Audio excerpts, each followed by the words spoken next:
bersamamu, berjalan dalam kehendak-Mu. Ajarku lebih mengerti-Mu, Kau Tuhan kemenanganku.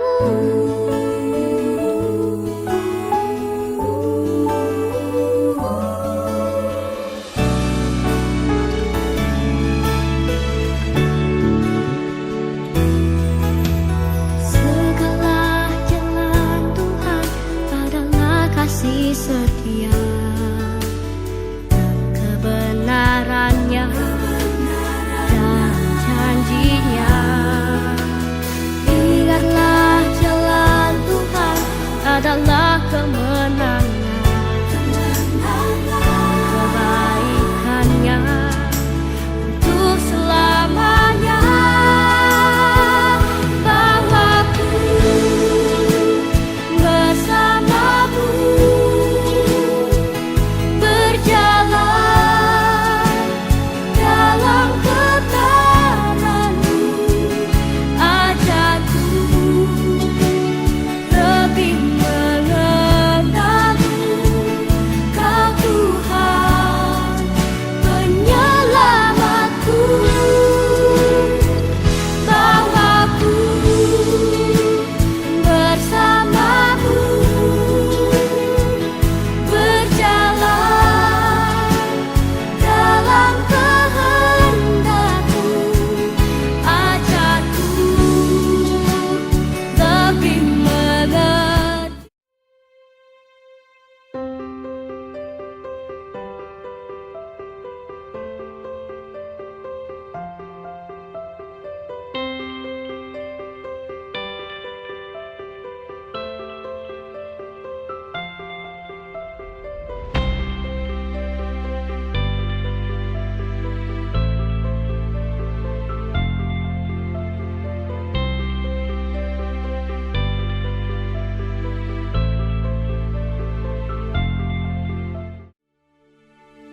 Mazmur 91. Orang yang duduk dalam lindungan yang maha tinggi dan bermalam dalam naungan yang maha kuasa akan berkata kepada Tuhan, tempat perlindunganku dan kubu pertahananku, Allahku yang kupercayai. Sungguh, Dialah yang akan melepaskan engkau dari jerat penangkap burung, dari penyakit sampar yang busuk. Dengan kepaknya Ia akan menudungi engkau, di bawah sayapnya engkau akan berlindung. Kesetiaannya ialah perisai dan pagar tembok. Engkau tak usah takut terhadap kedahsyatan malam, terhadap panah yang terbang di waktu siang, terhadap penyakit sampar yang berjalan di dalam gelap, terhadap penyakit menular yang mengamuk di waktu petang. Walau 1000 orang rebah di sisimu, dan 10.000 di sebelah kananmu, tetapi itu tidak akan menimpamu. Engkau hanya menontonnya dengan matamu sendiri dan melihat pembalasan terhadap orang-orang fasik. Sebab Tuhan ialah tempat perlindunganmu, yang maha tinggi telah kau buat tempat perteduhanmu. Malapetaka tidak akan menimpa kamu, dan tulah tidak akan mendekat kepada kemahmu. Sebab malaikat-malaikatnya akan diperintahkannya kepadamu untuk menjaga engkau di segala jalanmu. Mereka akan menatang engkau di atas tangannya, supaya kakimu jangan terantuk kepada batu. Singa dan ular tedung akan kau langkahi. Engkau akan menginjak anak singa dan ular naga. Sungguh, hatinya melekat kepadaku, maka aku akan meluputkannya. Aku akan membentenginya, sebab ia mengenal namaku. Bila ia berseru kepadaku, aku akan menjawab. Aku akan menyertai dia dalam kesesakan. Aku akan meluputkannya dan memuliakannya. Dengan panjang umur akan kukenyangkan dia, dan akan kuperlihatkan kepadanya keselamatan daripadaku.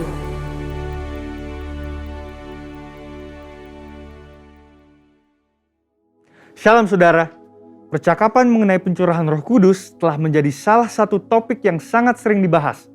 Berhubungan dengan ini, salah satu pokok diskusi yang sering kali muncul adalah mengapa ada istilah Pentakosta ketiga. Bukankah peristiwa Pentakosta merupakan sebuah peristiwa final, unik, dan spesifik yang tidak mungkin terulang kembali? Mari kita telusuri apa yang Alkitab katakan mengenai hal tersebut. Insan Pentakosta memahami bahwa pencurahan Roh Kudus bukanlah sebuah peristiwa yang final dan yang tidak mungkin terulang lagi, melainkan sebagai penggenapan awal dari janji Bapa, yakni pencurahan Roh Kudus sebagaimana juga telah dinubuatkan dan perjanjian lama, yaitu yang masih dan akan terus berlangsung sampai kedatangan Tuhan Yesus yang kedua kalinya. Alkitab pun menunjukkan, meskipun tidak semua, tetapi ada nubuatan tertentu di mana penggenapan dari nubuatan tersebut terjadi berulang kali. Ini berarti bahwa ketika nubuatan tersebut terjadi dalam suatu kurun waktu, bukan berarti nubuatan tersebut sudah tidak ada pengenapannya lagi. Justru pengenapan awal dari sebuah nubuat berperan sebagai model atau contoh yang menunjukkan betapa luar biasanya potensi dari pengenapan itu nantinya. Inilah yang kita kenal dengan multiple fulfillment of prophecy.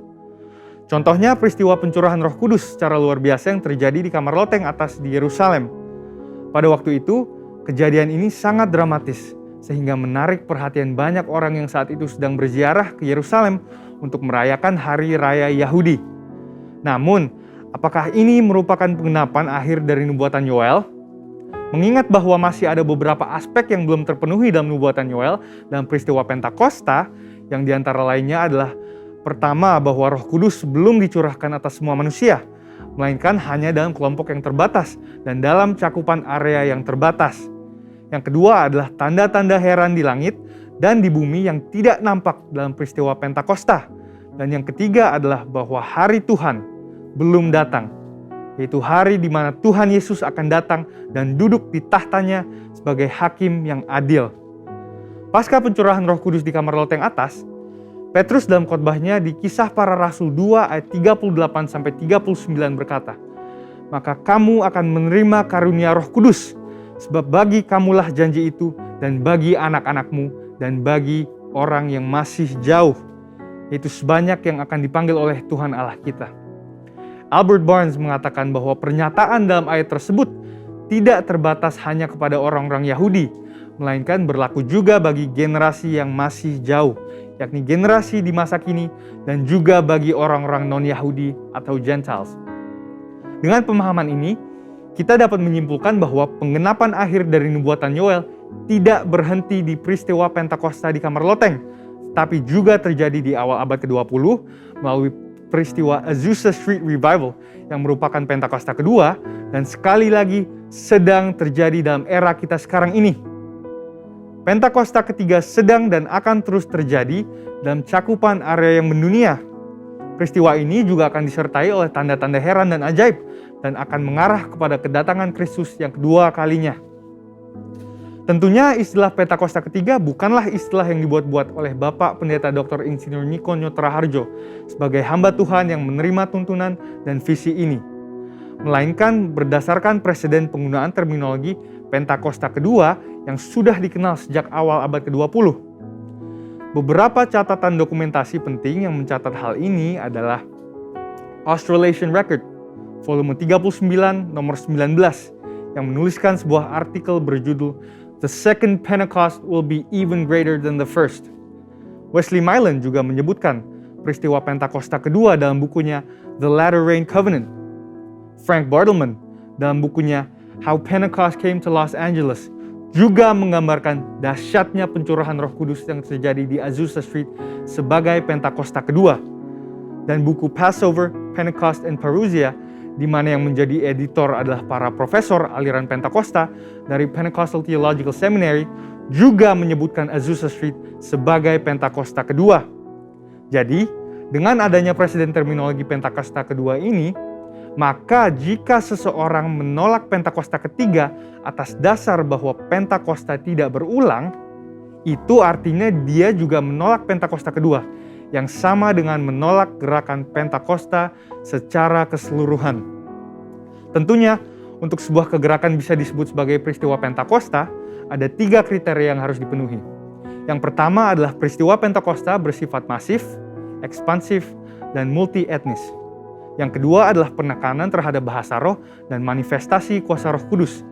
Dan yang ketiga adalah bahwa peristiwa Pentakosta harus memiliki korelasi langsung dengan penuntasan amanat agung.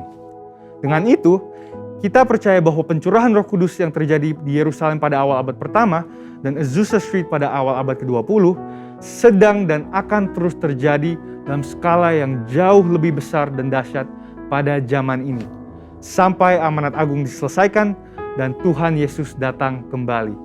Amin. Saudara, untuk penjelasan lebih lengkapnya dari tim teologi kami, silahkan buka link yang ada di atas atau scan QR Code yang tersedia. Salam integritas dan Tuhan Yesus memberkati.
Dimanapun kita berada, mari angkat kedua tangan kita katakan.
namanya selama-lamanya.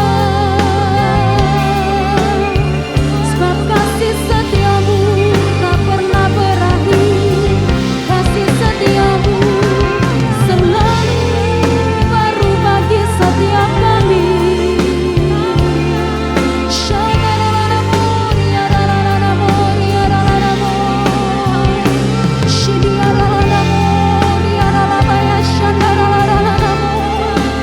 Setiap hari kami menikmati kasih setiamu, hari berganti hari kami alami ya Bapa.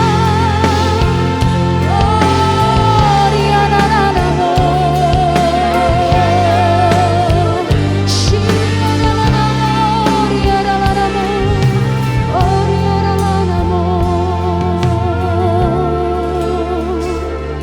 shanarararamo, riarararamo.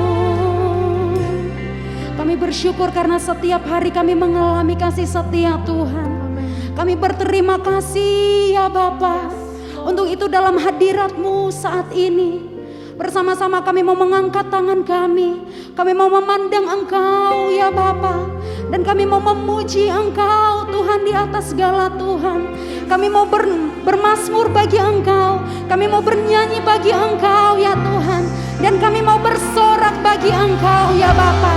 Terima kasih Tuhan, terima kasih Yesus. Mari yang siap memuji Tuhan, bersama-sama kita mau katakan amin. Haleluya, berikan sorak-sorai buat Tuhan Allah kita Bapak Ibu Saudara. Mari dimanapun kita berada, kita mau memuji Tuhan kita.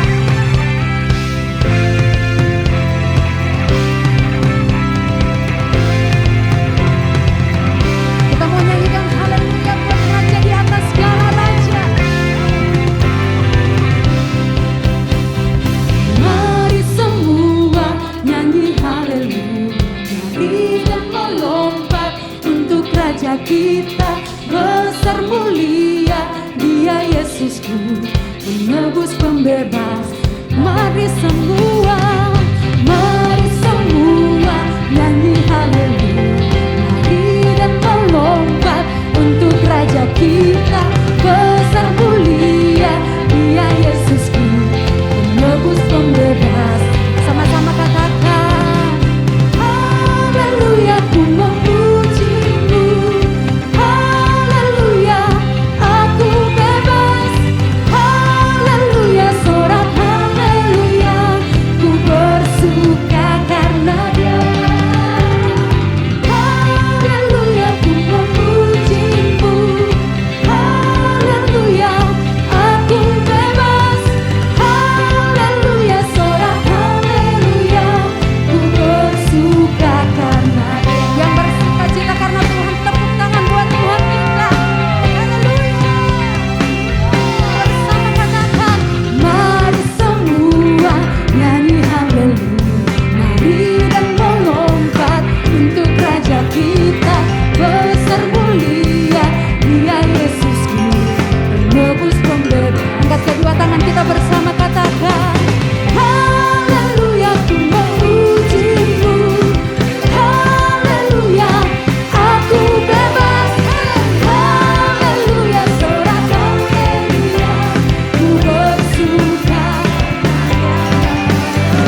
kita, besar mulia Dia Yesusku, penebus pembebas kita.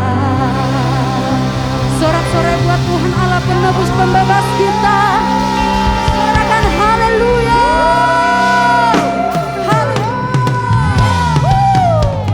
Tepuk tangan bersama-sama Bapak Ibu Saudara, come on.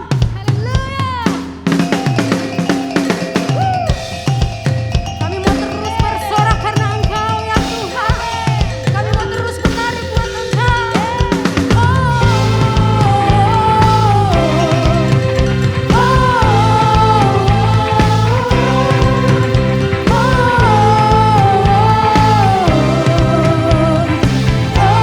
Sekali lagi bersenandung bersama-sama.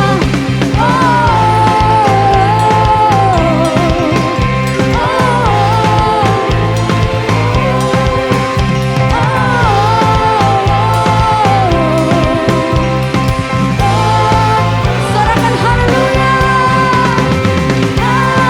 Haleluya, haleluya, aku bebas. Hey, haleluya, sorakan haleluya, ku bersuka. Yang bersuka karena Tuhan katakan haleluya, ku memuji-Mu. Haleluya, aku bebas. Hey, haleluya, ku bersuka karenanya. Mari semua nyanyi haleluya, mari dan melompat untuk Raja kita, besar mulia Dia Yesusku, penebus pembebas, penebus pembebas, penebus pembebas kita.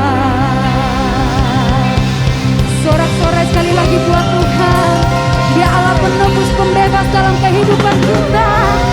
Haleluya.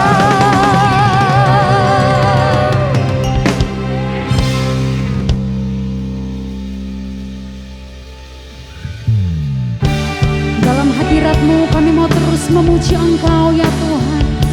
Sebab Engkau tempat perlindungan kami, kubu pertahanan kami selama-lamanya. Ya Yesus, kami yang duduk dalam lindungan yang maha tinggi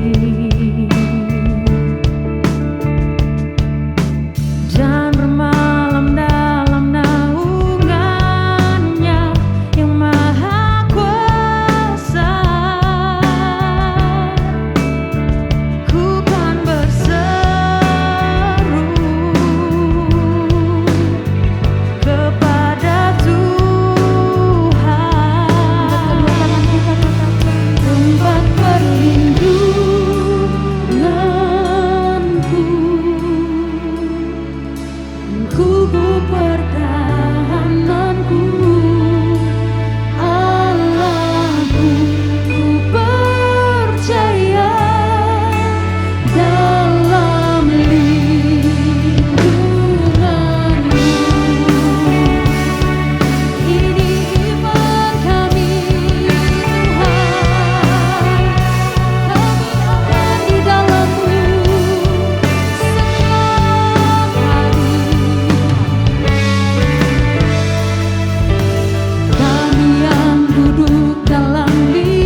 dalam Tuhan.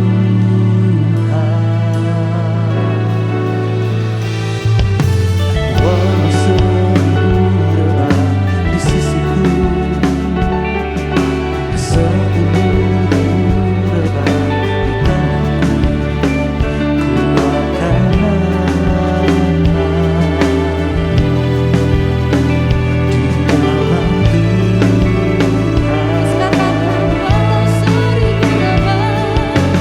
Walau seribu rebah di sisiku, sepuluh rebah di tanganku. Katakan dengan iman, kami aman di dalam Engkau ya Tuhan. Di dalam Tuhan, ku akan aman. Di dalam Tuhan, terus katakan ku aman, ku akan aman.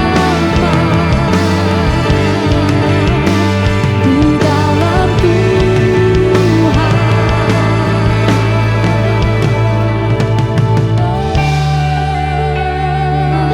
Mari sembah Dia dimanapun Bapak Ibu Saudara berada. Dengan percaya katakan kami aman di dalam Engkau ya Tuhan. Katakan perlindungan, Kau kuku pertahanan kami ya Yesus selama-lamanya. Kami aman, kami tenang, sebab Engkau pertahanan kami, kota benteng kami.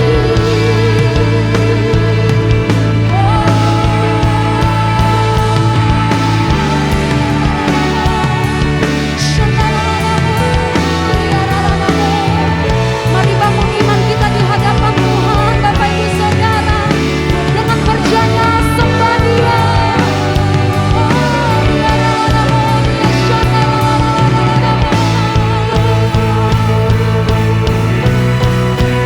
Tempat perlindungan, Engkau kuku pertahanan kami,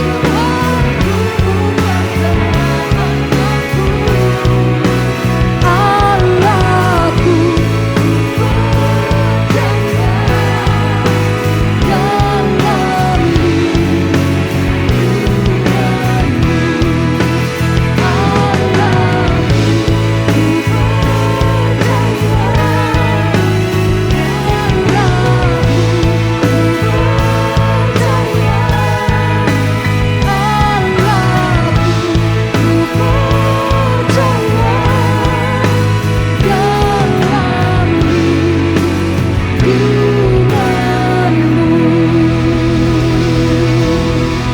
Mari yang percaya angkat suara kita sembah Dia.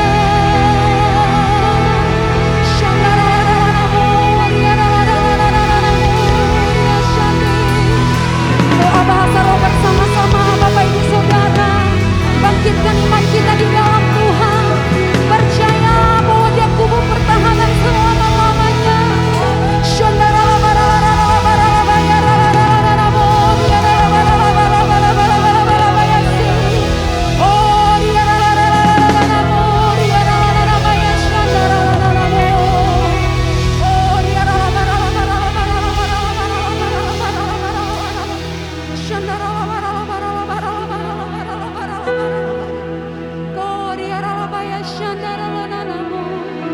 Engkau di tengah-tengah kami ya Tuhan. Sebab itu terus dalam hadirat-Mu kami mau katakan bahwa kami milik-Mu selama-lamanya ya Tuhan. Oh God here and I believe that right here and I be glorified. God of heaven and earth, God who brought me back to life, I am yours forever.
Tuhan terima kasih buat hari ini, kalau kami masih bisa beribadah secara online, dan kami percaya kami masih bisa merasakan hadirat Tuhan hari ini Tuhan. Dimanapun kami berada, dimanapun kami beribadah, kami percaya kami bisa merasakan hadirat Tuhan. Terima kasih Tuhan, terima kasih. Kami juga berdoa Tuhan buat setiap jemaat-jemaat-Mu, untuk setiap anak-anak-Mu Tuhan yang ada di GBI Sukawarna. Kami percaya Engkau akan memperhatikan setiap kami dengan berkat yang baru setiap hari. Dan kami juga akan merasakan penjagaan-Mu, penyertaan-Mu yang sempurna buat setiap kehidupan kami Tuhan. Terima kasih Tuhan, terima kasih. Kami juga berdoa Tuhan untuk setiap pemimpin di gereja kami, untuk gembala kami Tuhan. Dan kami percaya Kau berkati Pak Niko, Kau berkati beserta dengan 3 wakil yang ada di Bandung. Kami percaya Tuhan, Engkau akan memberikan pewahyuan yang baru. Engkau akan memberikan hikmat yang baru buat setiap para pemimpin-Mu di GBI Sukawarna ini Tuhan. Terima kasih Tuhan, terima kasih. Kami berdoa juga Tuhan untuk bangsa kami. Kami percaya Kau berkati Pak Presiden kami, Pak Jokowi bersama dengan wakilnya Pak Maruf Amin. Dan kami percaya bangsa kami akan mendapatkan damai sejahtera Tuhan penuh dan sepenuhnya Tuhan. Terima kasih juga Tuhan, kami percaya juga bangsa kami akan pulih dari COVID-19 dan resesi ekonomi global Tuhan. Terima kasih Tuhan, terima kasih. Dan sebentar kami mau mendengarkan isi hati-Mu Tuhan, dan kami mau siapkan hati kami biar akan jadi ladang, jadi tempat bertumbuh dan berbuah yang baik buat kehidupan kami Tuhan. Terima kasih Tuhan, terima kasih. Kami sudah berdoa di dalam nama Tuhan Yesus, kami berdoa. Amin.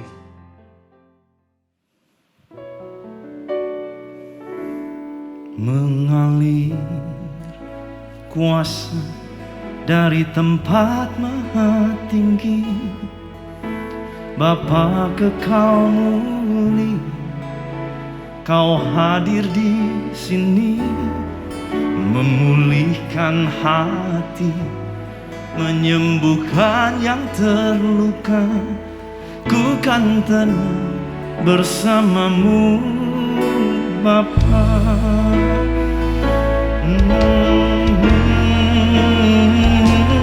Mengalir kuasa dari tempat maha tinggi, Bapa kekal mulia, Kau hadir di sini, memulihkan hati, menyembuhkan yang terluka. Ku kan tenang bersamamu Bapa. Ku kan tenang bersamamu Bapa. Ku kan tenang bersamamu Bapa.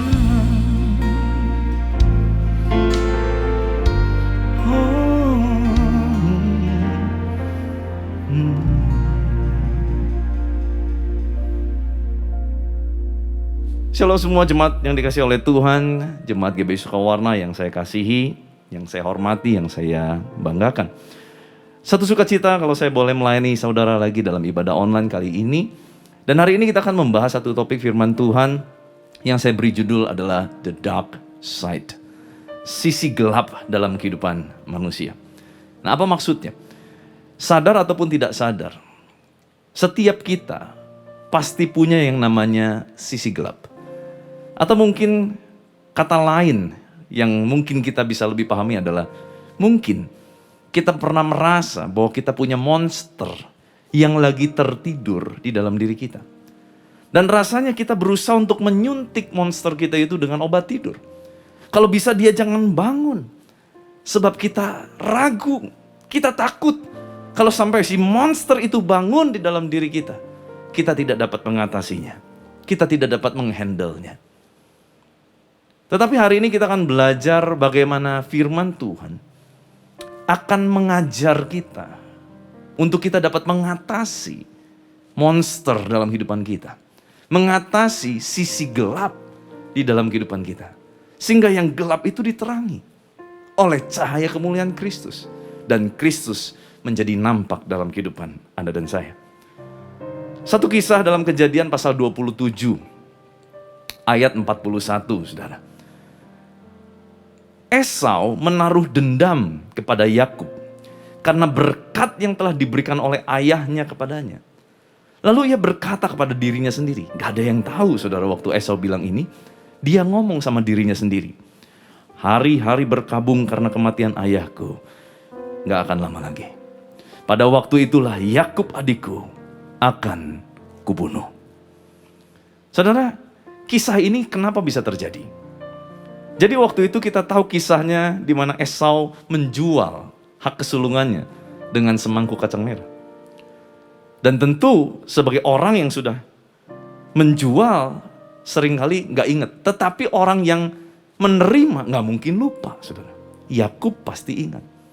Satu kali keluarga ini tahu, ya, khususnya mamahnya Esau, mamahnya Yakub, dia dengar bahwa hari itu Ishak ayahnya akan memberikan berkat kesulungan, mendoakan, melepaskan berkat buat anak sulungnya itu, Esau. Nah, singkat cerita mamahnya bilang sama Yakub, Kub, papi mau berkati Esau. Sekarang juga kamu siap-siap. Papi lagi suruh Esau berburu untuk dimasak satu masakan yang disukai papi. Tapi jangan takut, nanti mami akan siapin juga masakan yang enak. Dan kamu bawa sama papi, supaya nanti papi berkati kamu. Wah, Yakub dengar, seneng, tapi dia bingung. Tapi mami, masalahnya badan saya nggak berbulu, kakak berbulu. Tenang, nanti kamu pakai kulit binatang lah, supaya kerasa berbulu dan kasar. Tetapi baunya kan beda, mami. Tenang, nanti kamu bajunya kakak kamu pakai. Kan papi udah agak nggak kelihatan matanya, sudah buram, dia nggak akan tahu. Oke deh mami. Nah, singkat cerita, pada saat Esau pergi berburu, Yakub sudah berdandan seperti Esau. Yakub masuk sudah membawa masakan yang enak, yang disukai oleh ayahnya. Singkat cerita, Yakub mengaku diri menjadi Esau dan Yakub diberkati oleh Ishak. Mengetahui hal itu, pas Esau datang, papahnya bilang, papi udah gak punya berkat apa-apa lagi, papi semua udah kasih. Esau marah sekali, Esau kecewa sekali, tetapi di depan dia tidak menunjukkannya. Dia hanya berkata, dia berjanji, membuat ikrar di dalam dirinya. Dia bilang, tunggu ya, tunggu hari-hari berkabung kematian ayah. Nanti setelah itu, aku bunuh kamu. Saudara, ini adalah monster yang menggeliat bangun di dalam kehidupan Esau. Saya nggak tahu sisi gelap apa atau monster apa yang sedang tidur di dalam diri kita, ataupun yang sedang menggeliat bangun. Tetapi kemungkinannya ada beberapa, saudara ya. Mungkin monstermu atau sisi gelapmu adalah masa lalu yang engkau sembunyikan rapat-rapat. Gak boleh ada yang tahu. Mungkin engkau punya rasa marah, namun engkau gak bisa berbuat apa-apa. Kenapa? Karena yang engkau kecewa sama seseorang yang lebih kuat. Engkau mau marah, engkau gak bisa. Kenapa? Karena engkau marah sama seseorang yang lebih berkuasa, lebih banyak uang, lebih senior, lebih berumur. Beberapa waktu lalu, media sosial mengejutkan kita dengan sebuah kejadian di luar negeri. Seorang anak membunuh papa dan mamanya di usia masih SMA. Begitu diwawancara, kenapa kamu bunuh papa mama kamu? Ya, saya tertekan. Dari kecil saya disuruh untuk terus menjadi siswa yang terbaik. Sekarang saya udah dewasa. Dia merasa sudah cukup mampu, badannya sudah cukup besar untuk bisa melakukan sesuatu. Dan dia bunuh papa mamanya. Mengenaskan sekali. Marah, namun sekarang mungkin kita gak bisa berbuat apa-apa. Ketakutan dan trauma mungkin di masa lalu. Engkau pernah dikecewakan. Ada satu trauma di masa lalu. Dimana kalau udah sedikit aja disinggung tentang masa lalu itu, tiba-tiba hatimu panas, hatimu marah, mau meledak. Mungkin itu arogansi, kesombongan, keinginan berbuat kotor, selalu merendah namun sebetulnya ingin selalu dihormati dan dipuja. Ya silakan, duluan, silakan. Seolah-olah mempersilahkan orang lebih dahulu, tapi begitu sudah mendahulukan orang lain, dia berkata dalam hatinya, itu harusnya saya tuh. Harusnya saya yang menduduki kursi kehormatan itu. Mungkin di mulut gak ada yang tahu, di luar senyum, tetapi di dalam hati tidak ada yang tahu. minta masukan, namun sebetulnya tidak ingin dikritik. Nah, ini pernah terjadi dalam hidup saya, saudara. Pada saat awal saya dipercaya untuk membagikan firman Tuhan di ibadah onsite, pada saat itu ibadah sore. Dan setelah saya mempersiapkan dengan luar biasa, saya berdoa sungguh-sungguh, saya khotbah, saya merasa saya udah khotbah dengan sungguh-sungguh dan berapi-api. Begitu turun, selesai ibadah saya tanya sama salah satu pemimpin di sana, gimana? Saya minta masukan dong untuk saya lebih baik. Di mulut saya minta masukan, tetapi dia berkata begini, di luar ekspektasi saya. Wah, khotbah kamu kurang spirit. Aduh, di hati rasa, saya nih udah berdoa loh sungguh-sungguh. Masa kurang spirit? Tadi katanya minta masukan, betul ya? Di mulut minta masukan. Tetapi di hati, sebetulnya saya nggak siap untuk dengar masukan.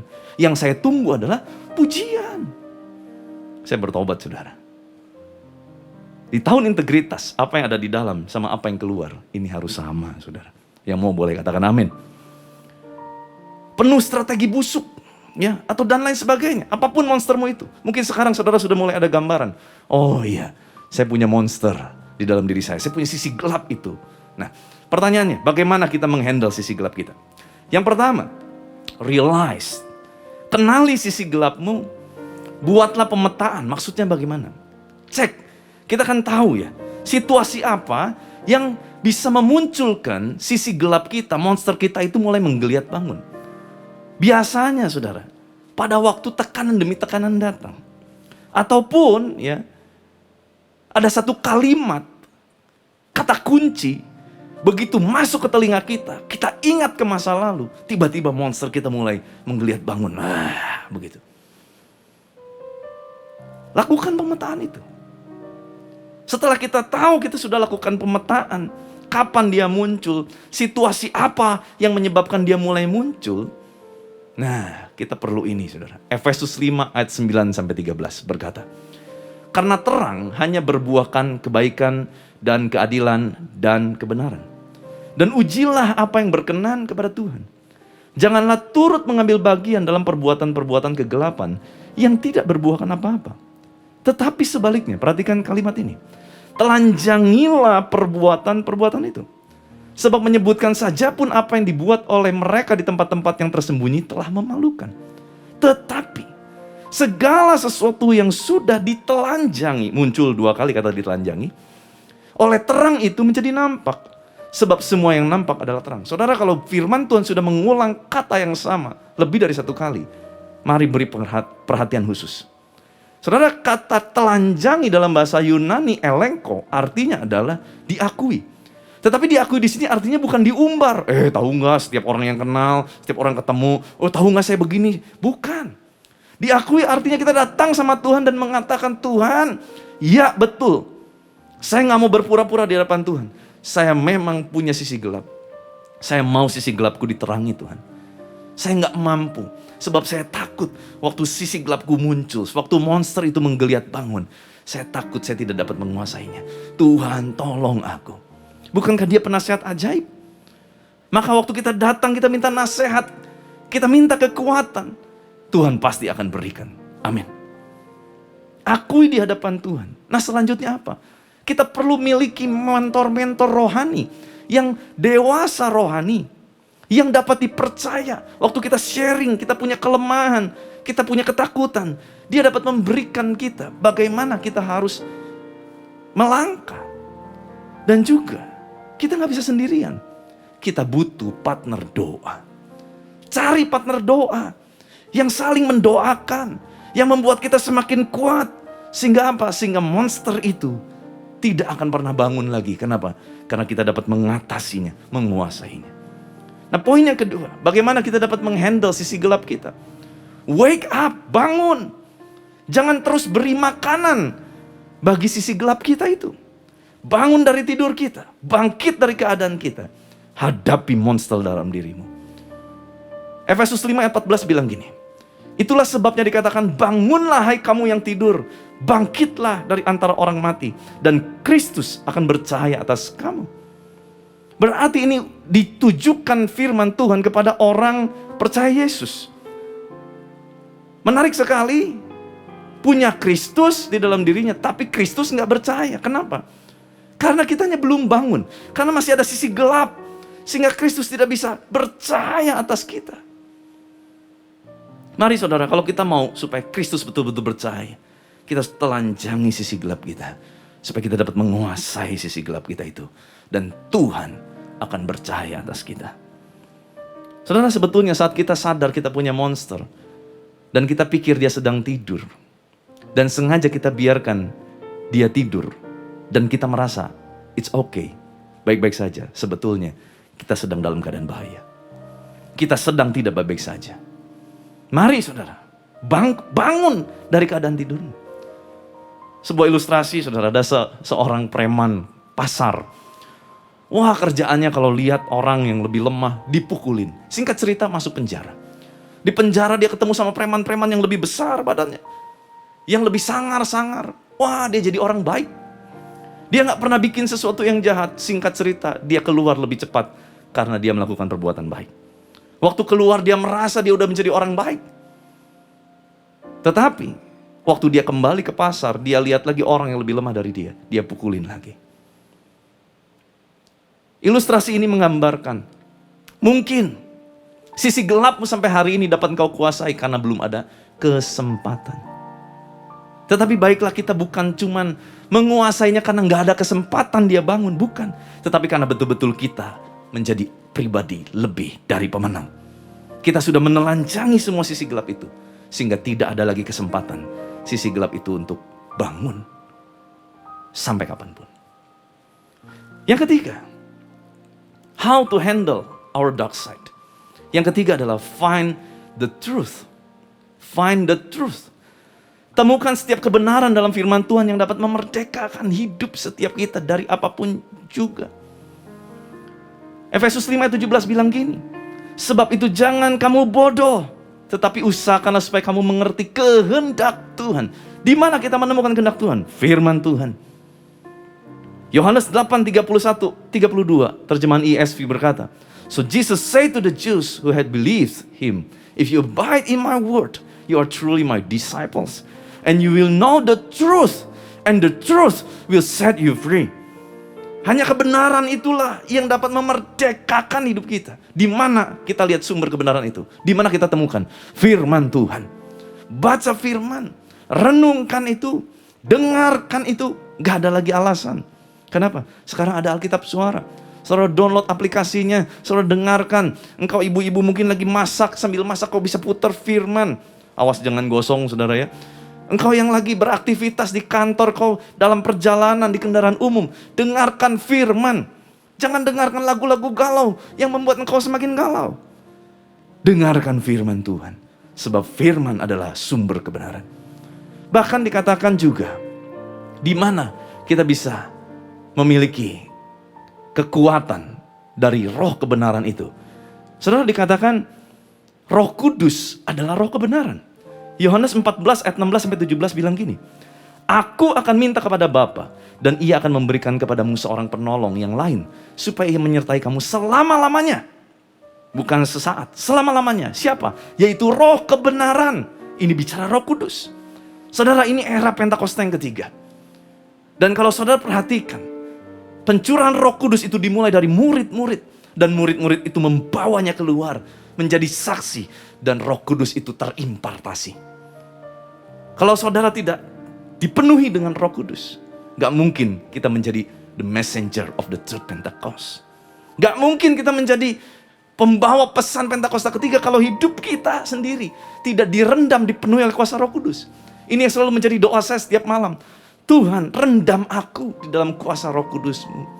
Tuntun aku ya Roh Kudus. Aktifkan Roh Kudus di dalam kehidupan setiap kita.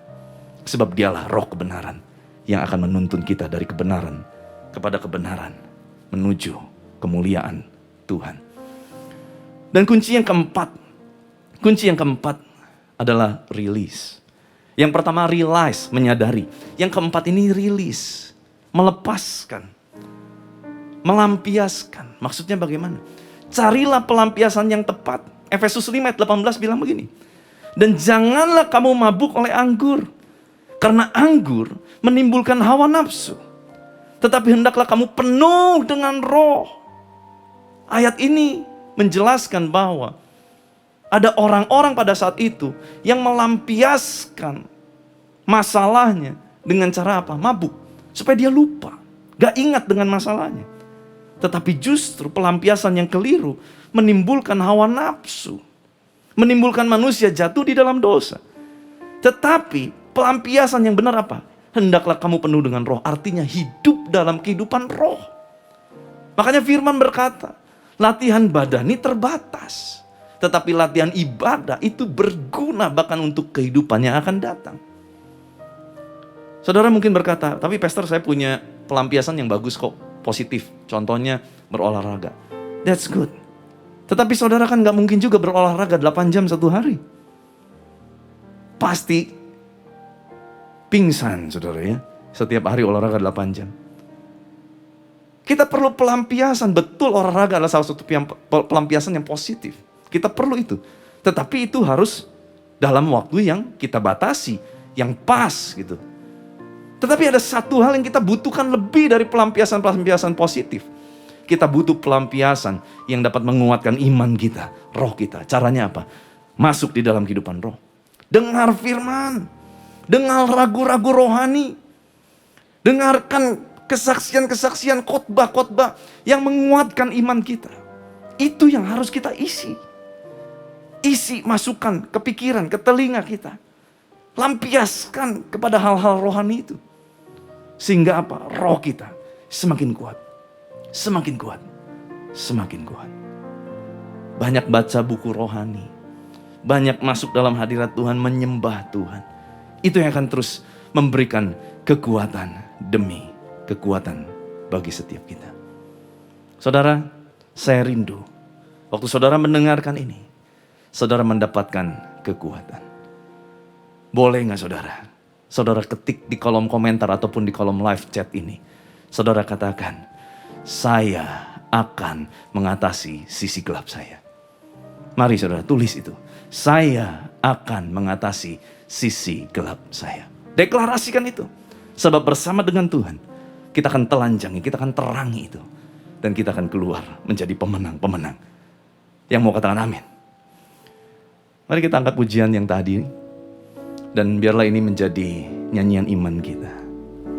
Mengalir kuasa dari tempat maha tinggi, Bapa kekal mulia, Kau hadir di sini, memulihkan hati, menyembuhkan yang terluka. Ku kan tenang bersamamu. Bapa lagi katakan mengalir kuasa dari tempat maha tinggi. Bapa kekal mulia, Kau hadir di sini, memulihkan hati, menyembuhkan yang terluka. Ku kan tenang bersamamu, Bapa.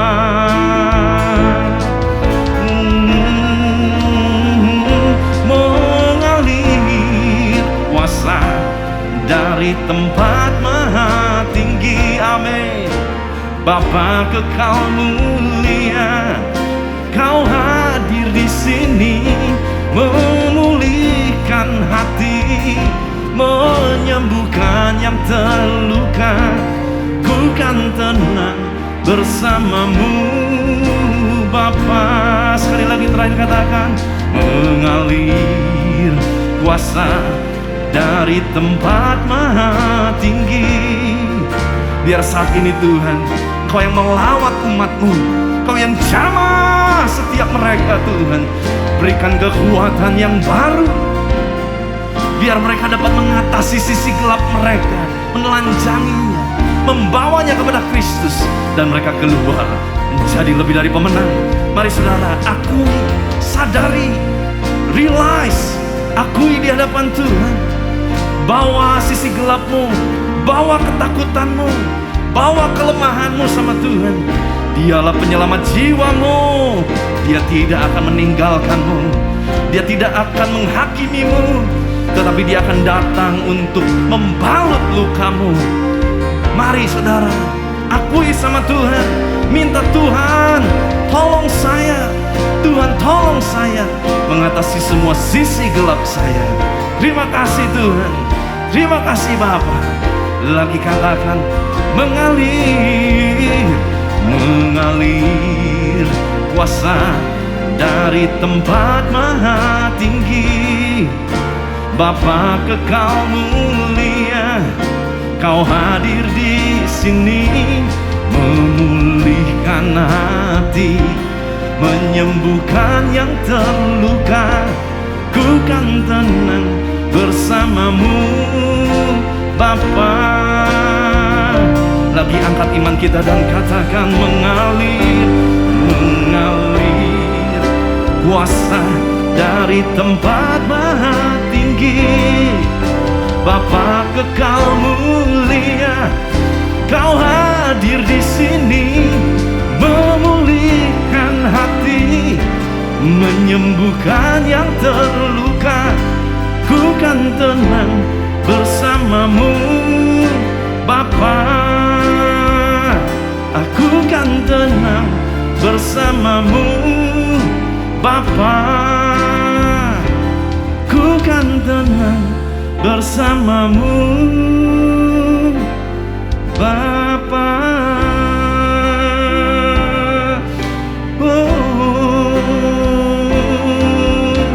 Amin. Hamba-Mu selesai menyampaikan firman-Mu, tetapi Engkau yang belum selesai.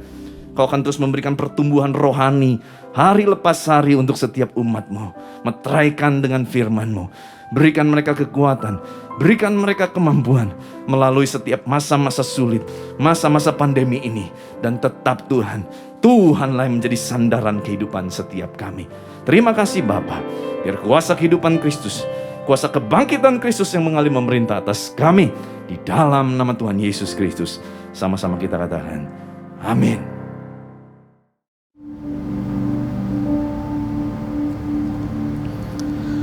Sebab apa yang telah kuteruskan kepadamu, telah aku terima dari Tuhan, yaitu bahwa Tuhan Yesus pada malam sebelum ia diserahkan mengambil roti, mari kita angkat roti di tangan kanan kita tinggi-tinggi, dan sesudah itu ia mengucap syukur atasnya, ia memecah-mecahkannya dan berkata, inilah tubuhku yang diserahkan bagi kamu.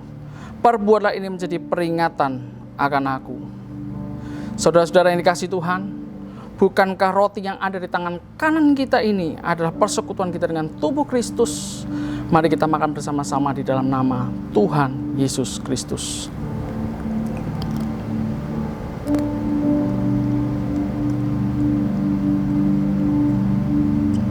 Terima kasih Tuhan.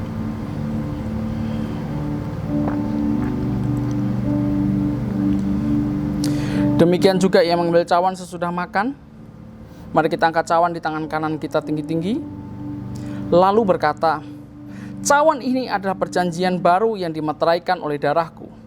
Perbuatlah ini setiap kali kamu meminumnya menjadi peringatan akan aku.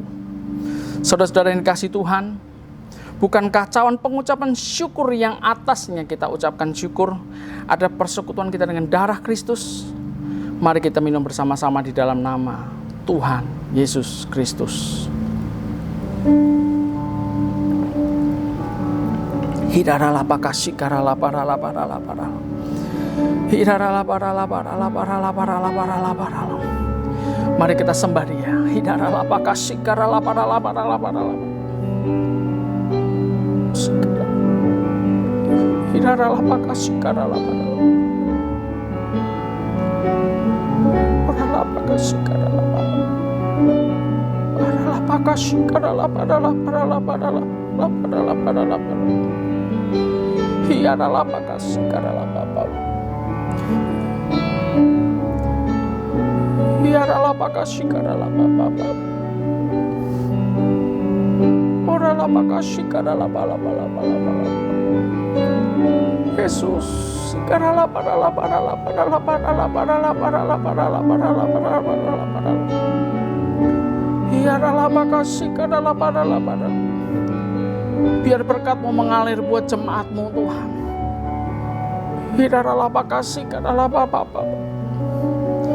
Berkat-Mu mengalir di tengah kondisi yang sedang tidak baik Tuhan. Kami sungguh percaya Engkau tetap ada buat kami. Di setiap musim hidup kami Engkau ada Tuhan. Terima kasih Yesus, terima kasih.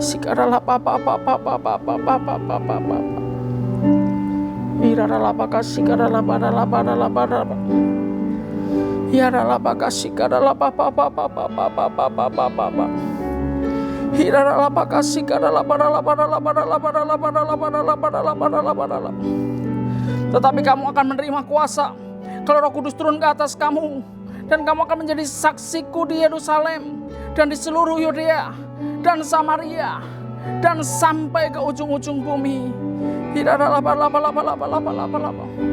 Selamanya ku puji, ku sembah Yesus. Selamanya ku sanjung nama-Mu.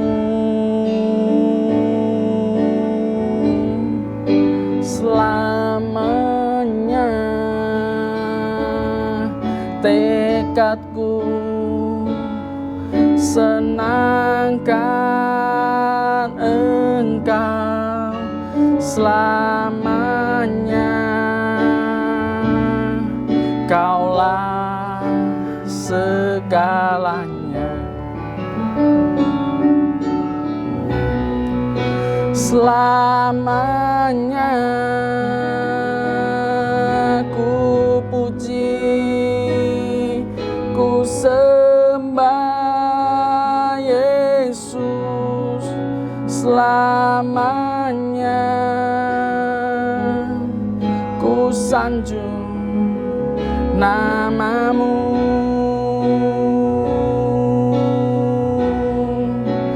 Selamanya tekadku senangkan Engkau. Selamanya Kaulah segalanya. Kaulah segalanya. Kaulah segalanya.